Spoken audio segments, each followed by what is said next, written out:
Genos and Boros, two characters that are given to you for free by just playing the One Punch Man collab. Are they actually good or nah?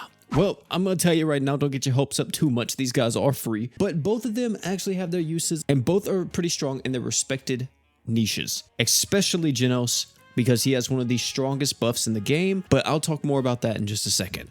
Let's talk about Boros first though. What is Boros actually doing, right? Like, I mean, the buffs are nice, but what is he really supposed to do? Well, Boros is pretty much all about damage. He's kind of a nuker, and he's a very self-sufficient nuker in the sense that he provides a lot of the buffs that he would need to himself. One major issue with Boros is that he actually does not have any type of archgen, so that's where his equip slots come into play. If you're looking for best in slot equips, you really can change it, but if you're using Boros as a luck unit, especially in like co-op and everything, you don't really know if you're going to have enough archgen in co-op a lot of the times, since you have no clue who's going to be joining your lobbies or what lobbies you're about to join, because let heavens forbid it could be some heinous stuff out there. So I always go with multiple burst archgen items just to guarantee that he's going to be getting into his true art as soon as he can. If you don't have this though, don't worry, you don't have to use this. You could literally use any other kind of burst archgen item or just stuff that's buffing up your damage and you'll still perform really well. If you want more archgen after that, that's where the crest comes in. You definitely want art gauge up and attack up on Boros. Now I did say that Boros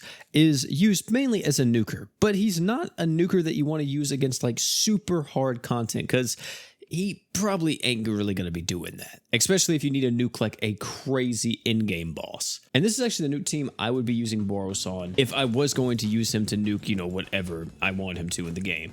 And as you see here, the way how we would do it is that we just pop off with everybody. We are going to use Boros first because Boros has to go in the air and then, you know, kind of do his thing. And then we're going to use the super art because as you see, Boros is going to float up, then he's going to charge for a second. And then now he's going to start beaming and dealing crazy amounts of damage. Oh, I actually didn't do my true Nemesis Crow till the end there. It's fine. But as you saw, you know, it's kind of a very much a collective effort. It's not just Boros stealing all the damage because for one, his modifier is not as high as an Ascended character, and he's not going to be as fast as some of the other like nuking options in the game since he does have to fly up and kind of charge for a second. But as you see, Boros still dealing 5.7 million, and that's even without like, you know, having an attack up crest to give him a bit more attack. That still is like really good on this team, but it could definitely be a lot better. But this right here is where Boros, I feel like, is the best, is whenever you're taking up against just random events that you need to farm. He's just a luck unit. He is literally a classic luck unit. He's not someone that's like a nowadays luck unit where it's like Sunraku, where Sunraku can be used literally at every single point in the game. No, it's not like that. He's just a old school luck character. I'm talking about you put him on your team, you go into multiplayer, and now we're looking for something to do. So we just join a random Specialty X with these boys here. Also, this man really put the light dream on Saitama. I pray for him, I really do. We don't need to worry about that because look at that, boom, we already have our true art, so we don't have to worry about anything. And the only thing we have to do is just pop off with our true art, and then that's it. Boom, we pop off with our true art, we're gonna do our damage, and the boss is more likely gonna die, especially this one because he has no HP at all. The only bad part is that look at that, Gray was able to kill him before I was because Boros takes so freaking long. Main thing is though, is that it doesn't matter if I dealt any damage.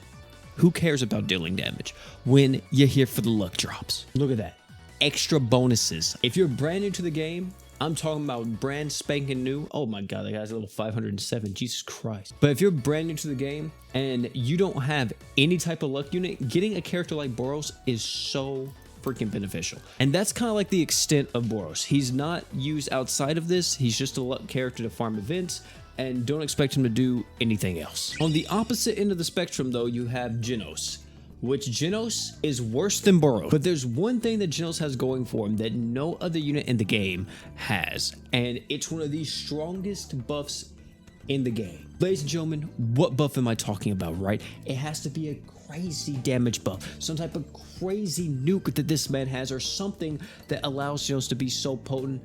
No, it's not any of that. He has rank XP up level 3. One of the most crucial resources in this game is stamina. The more stamina you have, the more runs you can do, the more stuff you can farm, and the more impactful stamina pots actually become. Since Genos is the only unit in this game with rank XP up level 3, which means that Genos is able to provide one of the most crucial buffs in this game for free just by being on the team. Now, some people may be like, but OP, you have player XP up.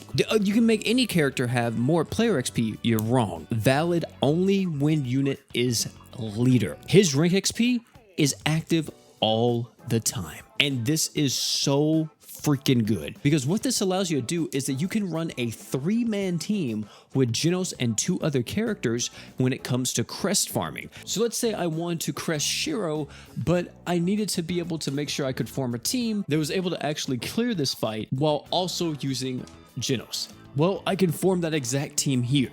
As you see, we have Shiro, Draken, War God Finn, and Genos. And with this exact team, what I've made is a team that allows me to farm this specific stage as much as I want without having to worry about it failing. The only time it'll fail is that if we can't poison, which has happened on multiple occasions. Even with poison res down, you still can just get cooked by RNG. What I have made is not only just a team that's very reliable, but I've also made a team that is just a 3-man team with 1 unit being interchangeable at any given time. So this is how a run would go. As you see, we just, gonna have it on auto. We're gonna pop off with all of our equips. First wave, done like it's nothing. Second wave, go through, Draken clears with just his equip. And then third wave is where, of course, we do the nuke, and then everything will go as planned. And well, it will go as planned if we get the poison. We better get the poison. Did we get the poison? I'm getting a little nervous. Hold on. We did get the poison. Okay, we're good. So look at that. We got the poison. Everybody got to use the true arts. You don't even need to get a true art with Genos. Just having a true art with everybody else is all you need, or just your main nuker, right? But yeah, that's how a 3-man squad would work. And look at that. You get 30% more XP, which does help you rank up a bit quicker. You can get even more XP if you also was using like a player XP up crest on the unit you are trying to crest, which I would actually highly recommend that pretty much everybody does that if you can, because apart from just, using player XP up crest and using Genos, the only other way for you to increase how much XP you actually gain is by getting the Grand Crystal Pass. Literally, this pass right here is the only way that you can get more XP. So not only is Genos just a good option to use if you're a free-to-play player, but also if you're a paying player, this pretty much allows you to even get more XP and get more bang for your buck when you have that double XP period. And that was Genos and Boros in action. That's gonna be it for this one. Thank you all for coming out. Tell me down below what you all think about Genos and Boros. Are you liking these characters? Are you not? You think they're kind of just whatever? Or, let me know all that type of stuff down below in the comment section. If you enjoyed this video, I might check out either one of the other videos popping on the screen right now. Great content, guarantee you love them. Oh, and one more thing before you leave, don't forget to drink water.